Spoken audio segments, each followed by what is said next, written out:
प्रिय छात्रों नमस्कार। आप सभी का अपना यूट्यूब चैनल आर के स्टडी पॉइंट में फिर से एक बार स्वागत है। आज हम लोग पढ़ने वाले हैं क्लास 10th का विज्ञान अध्याय नंबर 1, जिसका नाम है रासायनिक अभिक्रियाएं एवं समीकरण।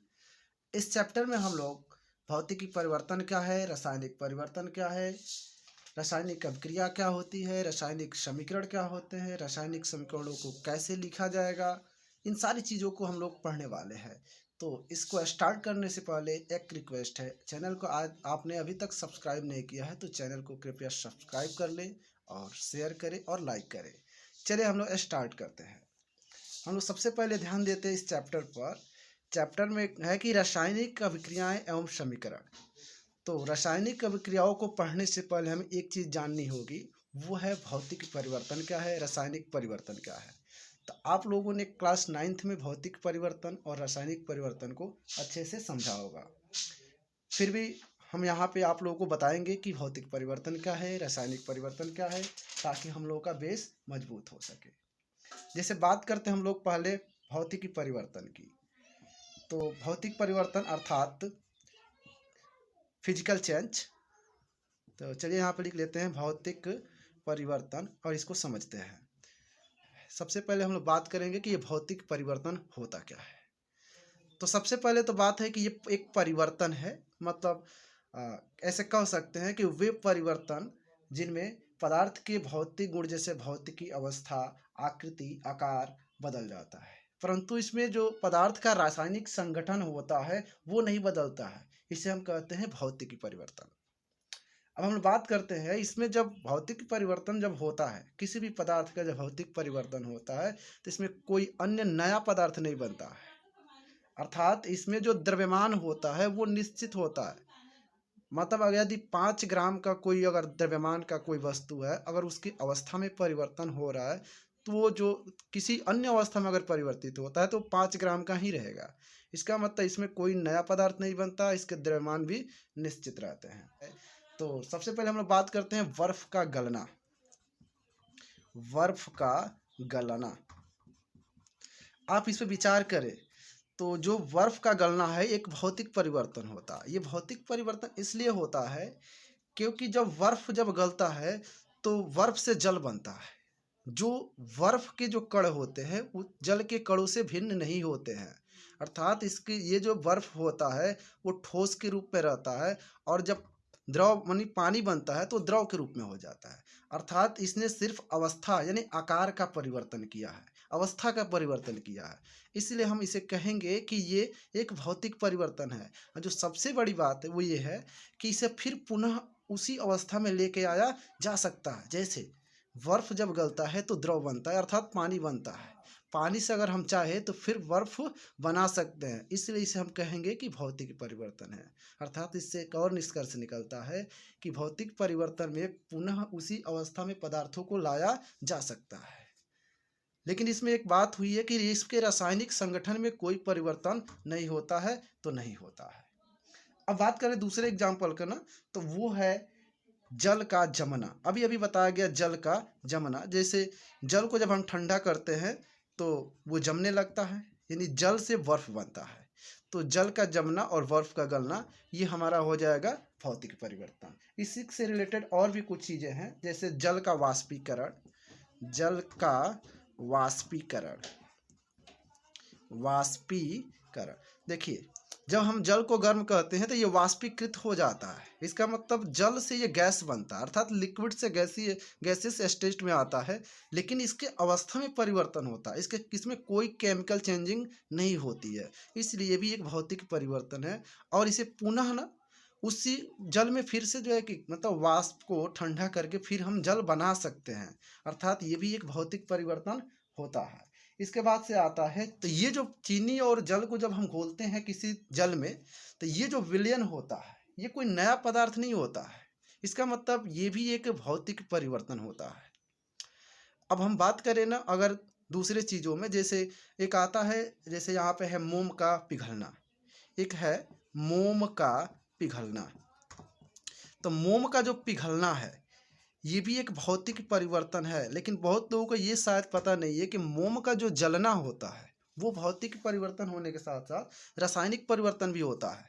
यानी मोम का पिघलना भौतिक परिवर्तन है, लेकिन जो मोम का जलना होता है वो एक रासायनिक परिवर्तन होता है। अभी हम बात करेंगे कि रासायनिक परिवर्तन क्या है। तो चलिए अभी हम बात करते हैं कि रासायनिक परिवर्तन क्या है। तो लिख लेते हैं यहाँ पर पहले रासायनिक परिवर्तन। रासायनिक परिवर्तन ये कोई नया चीज़ नहीं है, आप लोग क्लास 9th से जानते हैं। फिर भी प्रयास कीजिए, जो है कि कोशिश कीजिए कि अच्छे से समझ सके। अब देखिएगा रासायनिक परिवर्तन में हम कह सकते हैं कि वे परिवर्तन जिनमें पदार्थों के गुणों के साथ साथ उनके रासायनिक संगठन एवं भार में भी परिवर्तन हो जाता है तथा एक नए पदार्थ का निर्माण होता है, उसे हम रासायनिक परिवर्तन कहेंगे। यानी ऐसे दूसरे शब्द में बोले ना तो ऐसा परिवर्तन जिनमें सिर्फ रासायनिक संगठन परिवर्तित होता है और जिसमें कोई नया पदार्थ बनता है। यानी दो या दो से अधिक पदार्थ अगर मिलते हैं या एक से अधिक पदार्थ अगर मिलते हैं तो उससे एक नया प्रोडक्ट तैयार होता है। इसका मतलब भौतिक परिवर्तन में कोई नया पदार्थ नहीं बन रहा था, जबकि रासायनिक परिवर्तन में एक नया पदार्थ बन रहा है। तो जिसमें रासायनिक संगठन भिन्न होगा। जैसे आप लोग ने बहुत देखा होगा, जैसे एग्जांपल्स ले तो दूध का फटना। आप लोग थोड़ा महसूस कीजिए, जब दूध फटता है तो पुनः अगर आप चाहे ना कि दूध के रूप में वापस बना ले तो आप बना नहीं सकते। तो ये दूध का फटना जो होता है एक रासायनिक परिवर्तन होता है। दूध जब होता है तो उसके गुण दूसरे होते हैं, लेकिन जब दूध फट जाता है तो उसके गुणों में परिवर्तन हो जाता है, जबकि ये भौतिक परिवर्तन नहीं होता, ये रासायनिक परिवर्तन हो जाता है। इसीलिए तो हम इसे रासायनिक परिवर्तन में लेके आ रहे हैं। अब एक आता है ना जंग का लगना। तो ये जो जंग का लगना है ये भी एक रासायनिक परिवर्तन होता है। ये रासायनिक परिवर्तन इसलिए होता है जब किसी लोहे में जंग लगता है, अर्थात कोई भी चीज़ में जंग लगता है तो ऑक्सीजन से अभिक्रिया करता है तभी लगता है। यानी अभिक्रिया किया ना ऑक्सीजन से, इसका मतलब जब लोहा ऑक्सीजन से अभिक्रिया करता है तो जंग लगता है। तो ये भी एक क्या हो जाएगा, रासायनिक परिवर्तन हो जाएगा। इसी के साथ आता है परमाणु विस्फोट।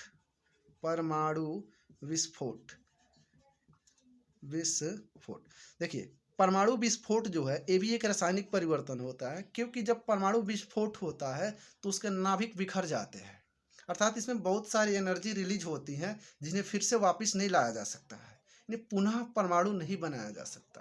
तो ये परमाणु विस्फोट भी एक रासायनिक अभिक्रियाएं होती है, जिससे बहुत सारी केमिकल चेंजिंग्स होती है।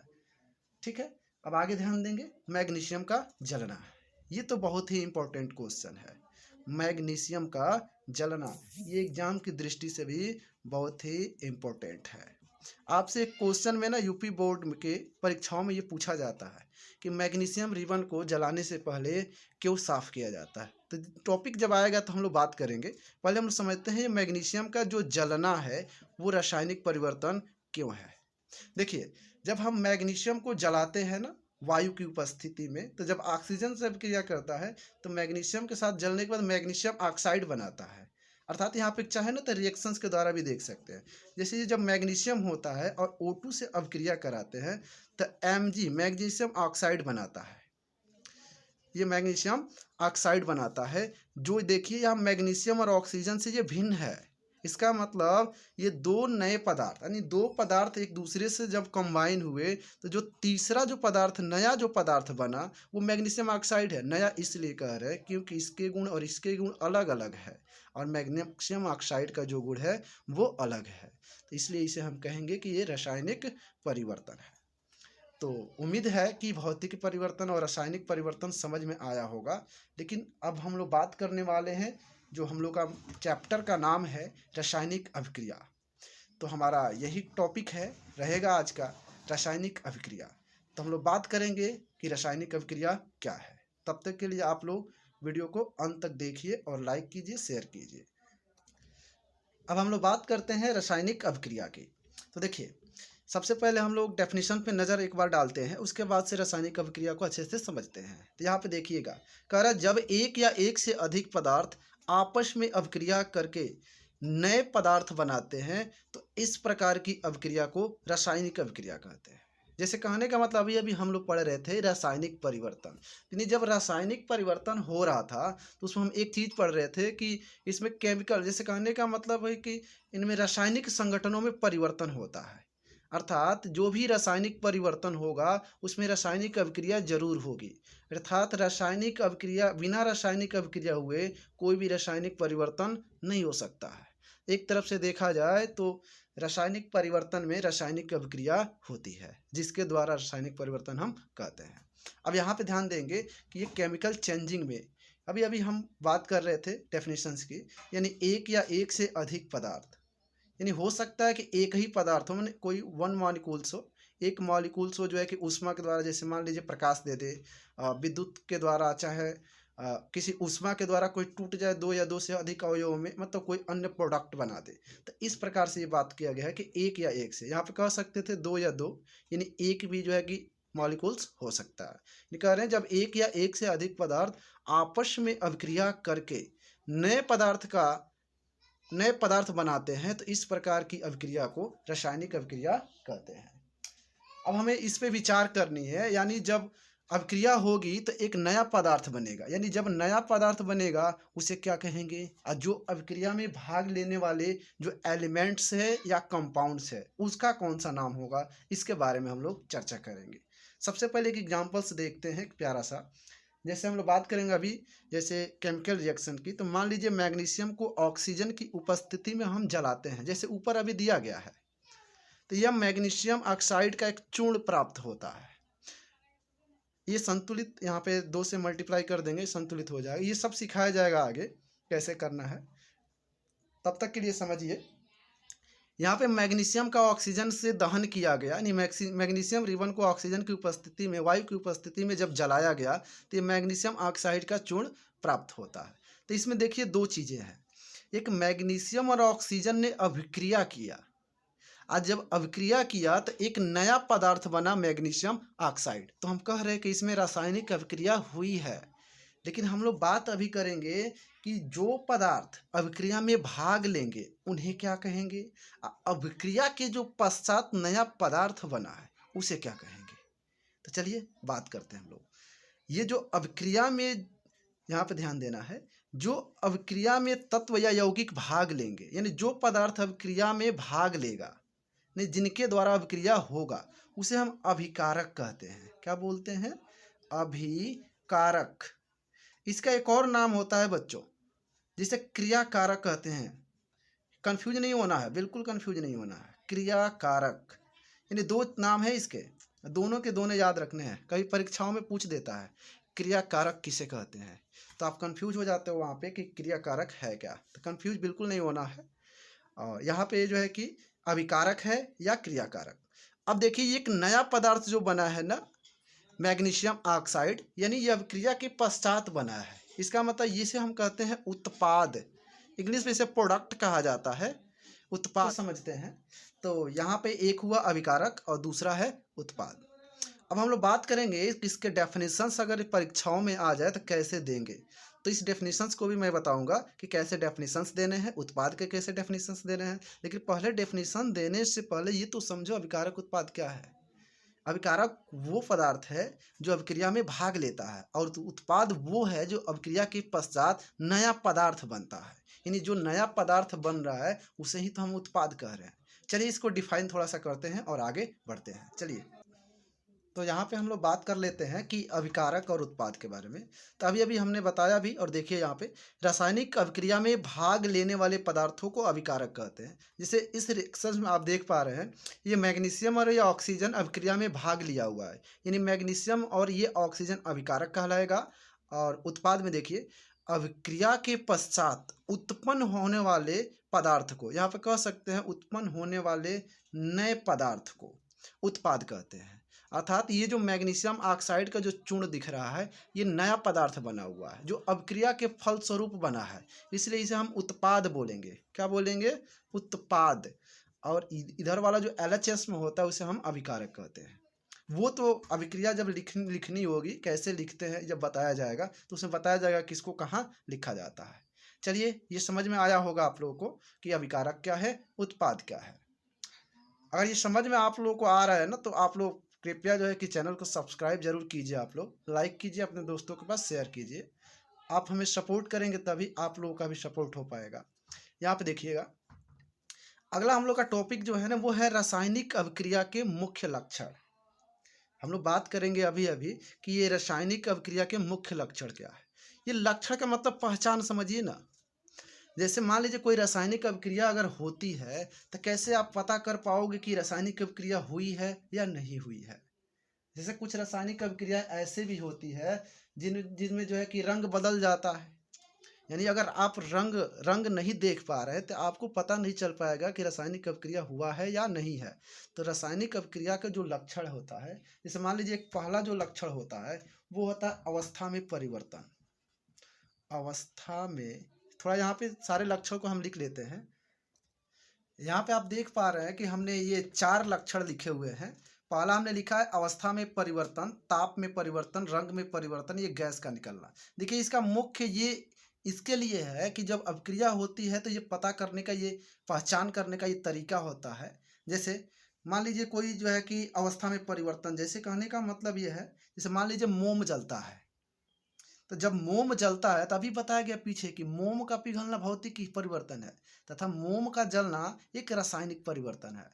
तो मोम जब जलता है तो उसमें से जल और कार्बन डाइऑक्साइड निकलता है। इसका मतलब मोम एक ठोस पदार्थ था, लेकिन जब मोम जला तो उसमें से कार्बन डाइऑक्साइड गैस निकला और उसमें से जल H2O निकला। इसका मतलब इसके जब अवस्था में परिवर्तन हुआ तो हमें पता चल गई कि रासायनिक अभिक्रियाएं हुई है। अब अगला है हम लोगों का ताप में परिवर्तन। जैसे आप लोग जो है कि इसका एग्जांपल्स आप लोग देखे भी होंगे। जैसे घर और में सफ़ेदी करने के लिए आप जो बुझा हुआ चूना नहीं होता है, ध्यान देना है आप यहाँ पे। यानी ऐसे चूना जैसे होता है जो बुझा हुआ नहीं होता है, उसको हम जल में डालते हैं। किस में डालते हैं? जल में। तो देखना जब जल में हम लोग डालते हैं ना तो उसका टेम्परेचर ऑटोमेटिक बढ़ने लगता है, यानी जल बहुत ज़्यादा काफ़ी गर्म हो जाता है। यानी जो बुझा हुआ चूना नहीं होता है उसका सूत्र होता है कैल्शियम ऑक्साइड। जो बुझा हुआ चूना होता है उसका होता है कैल्शियम हाइड्रा ऑक्साइड। ये सारी चीज़ें आप लोगों को हम आगे जो है कि अगले लेक्चर्स में बताने वाले हैं। तो वीडियो को अगला लेक्चर जरूर देखिएगा, नहीं तो फिर दिक्कत हो जाएगा। अब देखिए कैल्शियम हाइड्रोक्साइड और ये कैल्शियम ऑक्साइड क्या है। तो ये कैल्शियम ऑक्साइड तब होता है जब हम पानी में डाले नहीं होते हैं, और जब पानी में डाल देते हैं, यानी जल में जब डाल देते हैं, कैल्शियम हाइड्रोक्साइड बना देता है, जिसका नाम होता है बुझा हुआ चूना। ये है बिना बुझा हुआ चूना, ध्यान देना है। तो जब इसको जल में डाला जाता है, यानी जब H2O में से मिलाया जाता है तो ये काफ़ी गर्म हो जाता है, इसमें से ऊष्मा निकलती है। तो जब ताप निकलती है तो हमें ये जानकारी हो जाती है कि इसमें जो है कि परिवर्तन हो रहे हैं, यानी रासायनिक परिवर्तन हो रहा है। रासायनिक परिवर्तन होने का मतलब है कि अब क्रिया हो रही है। चलिए ये कंफर्म हो गया। अब आगे बात करेंगे हम लोग रंग में परिवर्तन। जैसे अब लोग बात करेंगे तो कुछ अभिक्रियाएं ऐसी भी होती है जिसके कलर चेंज हो जाते हैं, या कुछ कुछ ऐसी होती है जिसमें कलर जो है कि उड़ जाता है। जैसे अभी हम लोग बात करें ना, जैसे पोटेशियम परमैंगनेट है, जैसे साइट्रिक अम्ल है। इन ये जो है कि अभिक्रिया जब करते हैं ना तो पोटेशियम परमैंगनेट का जो विलयन होता है वो बैगनी रंग गायब हो जाता है। इसका मतलब पहले बैगनी रंग का था लेकिन बैगनी रंग अब नहीं रहता है। तो ये रंग में भी परिवर्तन जब होता है तो हम समझ जाएंगे कि ये रासायनिक परिवर्तन हुआ है, रासायनिक अभिक्रिया हुई है। अब एक लास्ट हम लोग का है ये गैसों का निकलना। तो ये गैसों का निकलना क्या है? जैसे कहने का मतलब कुछ अभिक्रियाएं जब होती हैं तो इसमें से कुछ गैसें निकल जाती हैं। जैसे मान लीजिए कोई 2 रासायनिक अभिक्रियाएं हो रही, उसमें से जैसे हाइड्रोजन गैस निकल जाए, हो सकता है कहीं ऑक्सीजन गैस निकल जाए। तो जब गैस कोई निकलता है तब भी हमको पता चल जाता है कि कोई ना कोई रासायनिक अभिक्रियाएं हो रही हैं। तो ये रासायनिक अभिक्रियाओं के मुख्य लक्षण थे। कभी कभी परीक्षाओं में रासायनिक अभिक्रियाओं की पहचान करके दे देता है, तो आप लोगों को कन्फ्यूज नहीं होना है, इसे लिख लेना है। अब हम लोग का अगला टॉपिक है वो है रासायनिक समीकरण। तो ये जो है कि काफ़ी ये जो है कि वीडियो लंबा हो जाएगा, इसलिए हम सोच रहे हैं कि इसका अगले लेक्चर में बाकी के क्वेश्चंस कराए जाएं, बाकी के टॉपिक क्लियर किए जाएं।